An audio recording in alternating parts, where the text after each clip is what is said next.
दोस्तों, ओम नमः भगवते वासुदेवाय नमः। इस मंत्र का मात्र एक माला जप रोज अवश्य करना चाहिए। इस मंत्र के जाप से पूर्वजों को मुक्ति मिलती है। जन्म जन्म का पितृ दोष समाप्त हो जाता है। ये मंत्र पितृ आत्मा की शांति के लिए उत्तम बताया गया है और हमारे जीवन में भी पितृ दोष हमेशा हमेशा के लिए समाप्त हो जाता है। श्राद्ध पक्ष में श्री गीता जी के 8वें अध्याय का पाठ करना उत्तम बताया गया है। इस अध्याय का नाम अक्षर ब्रह्म योग है। 8वां अध्याय शुरू।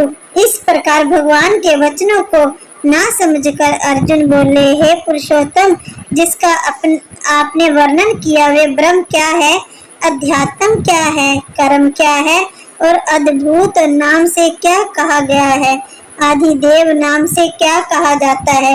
हे मधुसूदन, यहाँ अधियज्ञ कौन है और वे इस शरीर में कैसे है और युक्त चित्त वाले पुरुषों द्वारा अंत समय में आप किस प्रकार जानने में आते हो। इस प्रकार अर्जुन के प्रश्न करने पर श्री कृष्ण भगवान बोले, हे अर्जुन, परम अक्षर अर्थात जिसका कभी नाश नहीं हो ऐसा सच्चिदानंद घन परमात्मा तो ब्रह्म है और अपना स्वरूप अर्थात जीवात्मा अध्यात्म नाम से कहा जाता है तथा भूतों के भाव को उत्पन्न करने वाला शास्त्र विहित यज्ञ दान और होम आदि के निमित्त जो द्रव्यादिकों का त्याग है वे कर्म नाम से कहा गया है। उत्पत्ति विनाश धर्म वाले सब पदार्थ अधिभूत हैं और हृदय में पुरुष अधिदेव हैं। और हे देहधारियों में श्रेष्ठ अर्जुन, इस शरीर में वासुदेव ही विष्णु रूप से अधियज्ञ हूँ और जो पुरुष अंत काल में मेरे को ही सिमरन करता हुआ शरीर को त्याग कर जाता है वे मेरे साक्षात स्वरूप को प्राप्त होता है। इसमें कुछ भी संशय नहीं है। कारण कि हे कुंती पुत्र अर्जुन, ये मनुष्य अंत काल में जिस जिस भी भाव को स्मरण करता हुआ शरीर को त्यागता है उसको ही प्राप्त होता है, परंतु सदा उसकी ही भावना को चिंतन करता हुआ, क्योंकि सदा जिस भाव का चिंतन करता है अंत काल में भी प्राय उसी का सिमरन होता है। इसलिए अर्जुन, तू सब समय में निरंतर मेरा सिमरन कर और युद्ध भी कर। इस प्रकार मेरे में अर्पण किए हुए मन बुद्धि से युक्त हुआ निस्संदेह मेरे को ही प्राप्त होगा। हे पार्थ, ये नियम है कि परमेश्वर के ध्यान के अभ्यास रूप योग से युक्त अन्य तरफ न जाने वाले चित्त से निरंतर चिंतन करता हुआ पुरुष परम प्रकाश रूप दिव्य पुरुष को अर्थात परमेश्वर को ही प्राप्त होता है।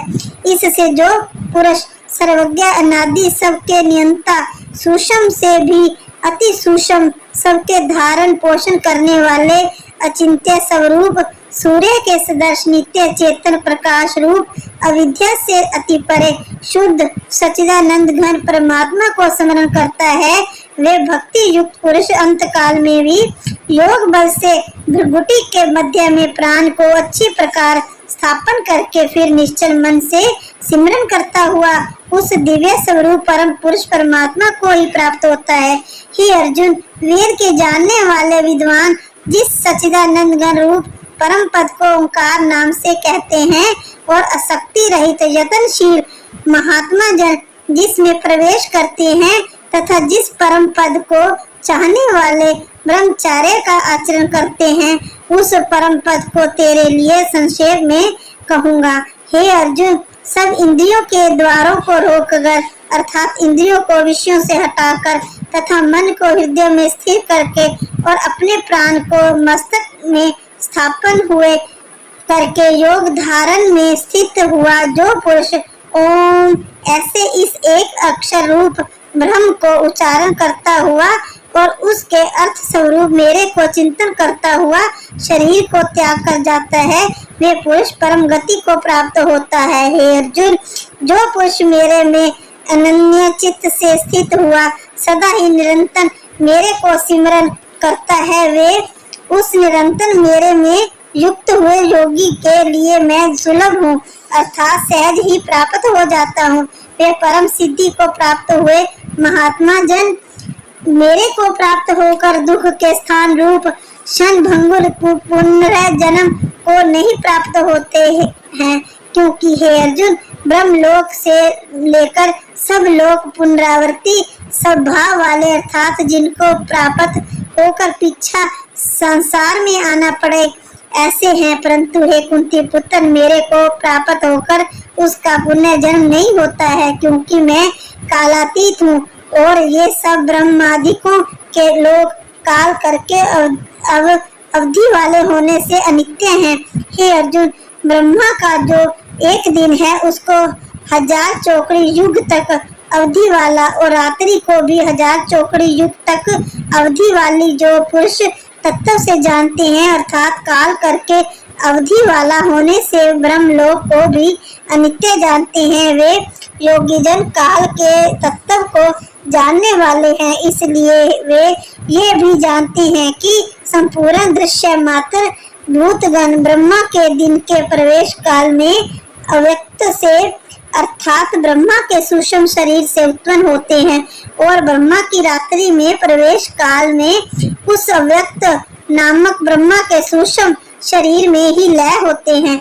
वे ही ये भूत समुदाय उत्पन्न होकर प्रकृति के वश में हुआ रात्रि के प्रवेश काल में लय होता है और दिन के प्रवेश काल में फिर उत्पन्न होता है। अर्जुन, इस प्रकार ब्रह्मा के 100 वर्ष पूर्ण होने से अपने लोक सहित ब्रह्मा भी शांत हो जाता है, परंतु उस अव्यक्त से भी अति परे दूसरा अर्थात विलक्षण जो सनातन अव्यक्त भाव है, वे सच्चिदानंद घन पूर्ण ब्रह्मा परमात्मा सब भूतों के नष्ट होने पर भी नहीं नष्ट होता है। जो वे अव्यक्त अक्षर ऐसा कहा गया है, उस ही अक्षर नामक अव्यक्त भाव को परम गति कहते हैं तथा जिस सनातन अव्यक्त भाव को प्राप्त होकर मनुष्य पीछे नहीं आते हैं, वे मेरा परम धाम है।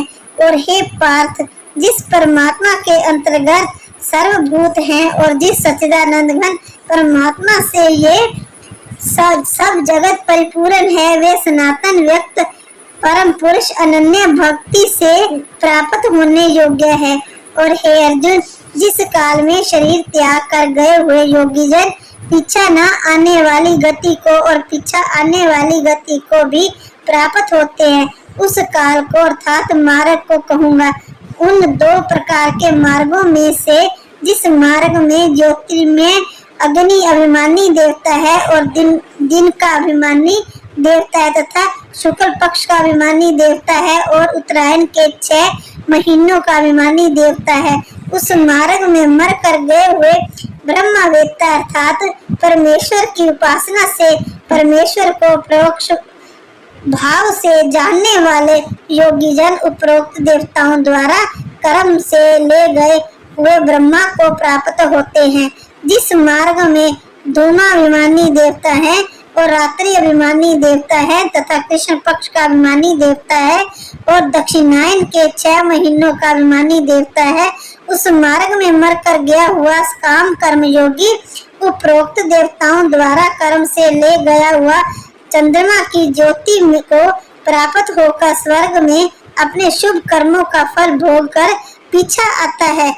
क्योंकि जगत के ये 2 प्रकार के शुक्ल और कृष्ण अर्थात देवायन और पितरायन मार्ग सनातन माने गए हैं।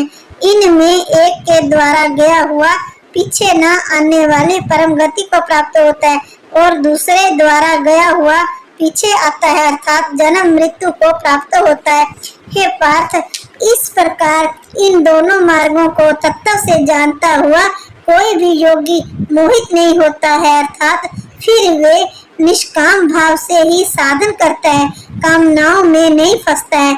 इस कारण हे अर्जुन, तू सब काल में समस्त बुद्धि रूप योग से युक्त हो अर्थात निरंतर मेरी प्राप्ति के लिए साधन करने वाला हो। क्योंकि योगी पुरुष इस रहस्य को तत्व से जानकर वेदों को पढ़ने में तथा यज्ञ तप और दानादिकों के करने से जो फल में कहा है उस सब को निस्संदेह उल्लंघन कर जाता है और सनातन परम पद को प्राप्त होता है। 8वां अध्याय समापन। परमात्मा के साथ योग लगाएं अगर आपने इसे पसंद किया। अगर ये अनमोल ज्ञान जो परमात्मा के द्वारा दिया गया अच्छा लगा तो ऐसे और वीडियो को सुनने के लिए हमारे चैनल को सब्सक्राइब करें। आपने क्या सीखा कमेंट बॉक्स में अपनी राय दें। जय कृष्णा, जय राधे।